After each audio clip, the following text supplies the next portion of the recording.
tarde e à noite. E José está no calabouço. José está na prisão. E José agora talvez fica imaginando ele sentado no canto, sem forças.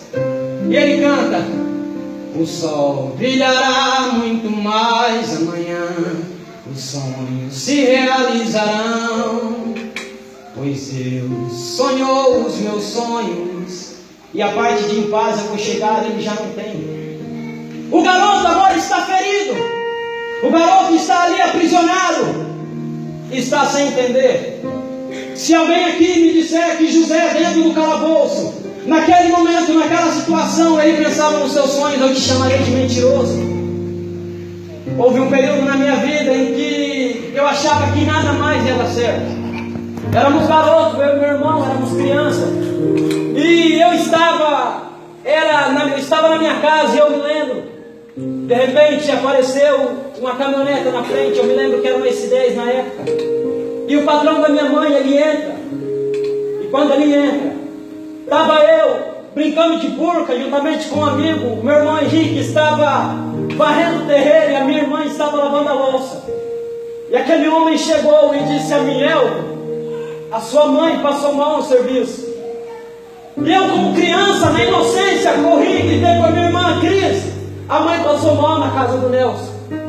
Mas aquilo não era apenas uma notícia, como eu já estava acostumado a receber.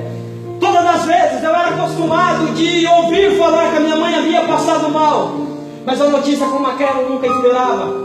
E quando ele soltou, eu escuto a palavra dele até hoje no meu ouvido. Ele diz: a sua mãe passou mal e ela morreu.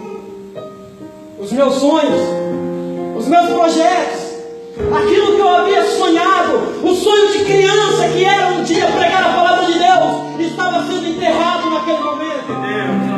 Ei, talvez você não está vivendo essa mesma situação, mas talvez você está vivendo uma situação deprimível na sua vida.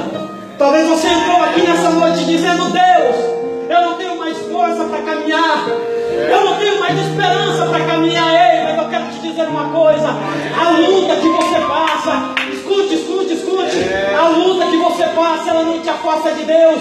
Quando você passa pela luta, a luta ela apenas te empurra para perto de Deus. Nessa noite,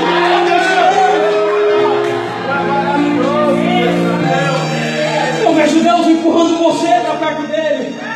Eu vejo Deus te aproximando para perto dele. A luta, ela faz você olhar para o céu e clamar dizendo: Pai, socorro. E quando você clama Pai, socorro, ele te chama de filho. Como é que é? Filho.